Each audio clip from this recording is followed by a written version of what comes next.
The apartment is quiet at 6 a.m. when the door opens. You are on your perch by the window, gray feathers ruffled, half asleep. Then you hear it. 2 short whistles. You whistle them back before he is fully through the door. This is how every morning begins. His name is Selin, you don't know that. You know him by the 2 whistles, by the smell of his jacket, by the specific weight of his footstep on the wooden floor. He hangs his jacket on the hook by the door, fills your bowl with seeds, and sits at the kitchen table with his phone. This is the order, it does not change. You pick up a seed and hold it in your left claw and eat it while he scrolls. The apartment fills with the sound of him typing. You came to this apartment 2 years ago. Selin carried you in a wire cage on the bus across the city. You did not understand the bus. The floor moved under the cage and the sounds outside were wrong, and you pressed yourself against the back of the cage and did not move. He put the cage on the kitchen table when you arrived and sat across from it and did not open the door. He sat there for 2 hours. He did not try to touch you. He did not try to talk to you. He just sat there until you moved to the front of the cage on your own. That was the first day. By the end of the second week, you stepped onto his hand when he offered it. By the end of the first month, you rode on his shoulder while he made coffee. He whistled the 2 notes one morning and you whistled them back and he laughed. You learned what the laugh meant. You did it again every morning after that. The apartment was quiet when you first arrived. Selin spent most of his time on the phone at the kitchen table. He spoke in a low voice and wrote things in a notebook. You listened to the phone calls the way you listen to everything. You picked up words the way your kind picks up words, not meaning, just sound, just shape. A name appeared in the calls more than any other word. Vera. You learned it the way you learned the 2 whistles, because it was repeated, because it had a shape your beak could make. You said it one afternoon when Selin was on the phone. He stopped talking. He looked at you. You said it again. He put the phone on the table and stared at you for a long moment. Then he laughed. He told whoever was on the phone that his parrot had learned someone's name. After that, he started calling you smart in the low voice he used when he was pleased. In the first year, people started coming to the apartment. Not guests, not friends. A man named Bogdan came every Tuesday with a laptop and a printout of names.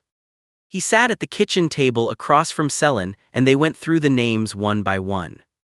You sat on your perch above the table and listened. Some names came up more than once. Some names were crossed off and never came up again. You learned the sounds of the names that came up most often. Anna Ria Marta. Bogdan kept his voice low, but you hear everything. You said Anna one afternoon when both men were at the table. Bogdan looked up. Selin told him you do that, you pick things up. Bogdan did not find it funny. He said something sharp to Selin. After that, Selin put a cloth over your cage during the Tuesday meetings. You sat under the cloth and listened anyway. Women came to the apartment on Wednesday and Friday evenings. They came in through the front door with a bag and left through the front door 2 hours later without it. They were quiet. Some of them looked at your cage when they came in. One of them put her finger through the bars and let you bite it gently and laughed softly. You remembered her. She came twice and then did not come again. Another woman came 3 Wednesdays in a row and then stopped. A third came once and sat in the hallway for a long time before Selin led her out. Each one stopped coming eventually. You only know they stopped coming. You do not know anything else. In the second year, the phone calls got longer. Selin sat at the kitchen table for 4 and 5 hours at a time, the phone on speaker, voices coming out of it while he typed. You learned the sounds of the voices, 3 or 4 men, always the same ones. A voice that was always calm. A voice that laughed often. A voice that spoke quickly and never finished its sentences.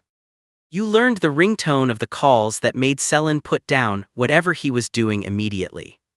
4 notes rising. Whenever you heard those 4 notes, you watched him go still. You learned to make the ringtone sound yourself. When you played it, he always looked at the phone first. Then he looked at you. He stopped thinking it was funny after a while. He covered your cage when he took calls. You made the 4 notes under the cloth anyway. In the second year, Selin started leaving for 3 or 4 days at a time. He filled your bowl before he left and asked the woman next door to check on you once a day. The woman next door was kind. She gave you a piece of apple through the bars each time she came. But she did not whistle the 2 notes. Nobody whistled the 2 notes when Selin was gone. You paced the length of your perch. You said the 2 whistles yourself, quietly, and waited. Nobody whistled back. On the 3rd day of each trip you stopped eating much. On the 4th day you sat completely still on the lowest part of the perch and stared at the door. When Selin came back, you whistled the 2 notes very loudly before he was through the door. He always whistled back. He always sat with you for the first hour after he returned, not at the phone, just with you. You rode on his shoulder while he stood at the kitchen window. He did not talk, you did not talk. This is how you knew the trips were important. You knew because of the hour afterward. 3 months before the end, the apartment changed. Men came that you had never seen before. They came at night and they did not sit at the kitchen table. They stood in the hallway and talked to Selin in short sentences and left quickly. Their voices were unfamiliar and their footsteps were different from Bogdan's footsteps. You did not like the smell of them. Selin stopped sleeping through the night. You heard him get up at 2 a.m. and walk to the kitchen and stand at the window in the dark. You made a small sound from your cage, so he knew you were awake. He came over and put 1 finger through the bars and you stepped onto it. He stood there for 20 minutes without speaking. You stood on his finger without speaking. Then he went back to bed. This happened 4 times in 1 week. Bogdan stopped coming on Tuesdays. The cloth stayed over your cage even when no one else was in the apartment. Selin sat at the kitchen table for long stretches without using the phone at all. He left the phone face down on the table. He ate less, he slept in the chair sometimes instead of the bedroom. One morning he sat at the table and whistled the 2 notes to you over and over. You whistled them back every time. You did this for an hour. He watched you and did not smile and did not frown. He just watched you. Then he got up, put on his jacket and left. He did not come back that evening. He did not come back the next morning. The woman next door came to feed you. She came every day for 4 days. On the 5th day she stood at the cage for a long time and looked at the empty apartment and did not say anything. She gave you apple but you did not eat it. On the 5th day 2 men came to the apartment with a key that was not Selin's key. They moved through every room. They opened the drawers. They took the notebook from the kitchen table. They took the laptop from the bedroom. They took 2 phones from a bag under the sink. They looked at you in the cage and one of them said something to the other. They left the cage. On the 7th day a woman came with a cardboard carrier and thick gloves. She reached into your cage and you stepped onto her hand. She put you in the carrier. She carried you out through the front door. The jacket was still on the hook by the door as you went past. The new home is louder than the apartment. A family lives there, 2 children, a dog that barked at the carrier when you arrived. They put your cage in the living room near a window. The window looks onto a different street. You look at the street. It is the wrong street. The man of the family whistles at you on the 1st day, not 2 notes, something else, a different shape, a different sound. You do not whistle it back. He tries again the next day. You say Anna. He looks at his wife. You say Vera. He looks at his wife again. You make the 4 rising notes of the ringtone. He takes out his phone and checks it. Nothing. You say Marta. You say Rhea. You say a word in the low voice that sounds like Selin's low voice on the phone. The family does not understand any of it. They film you on their phones and put it on the internet because you seem to say so much. The comments say you must have had an interesting life.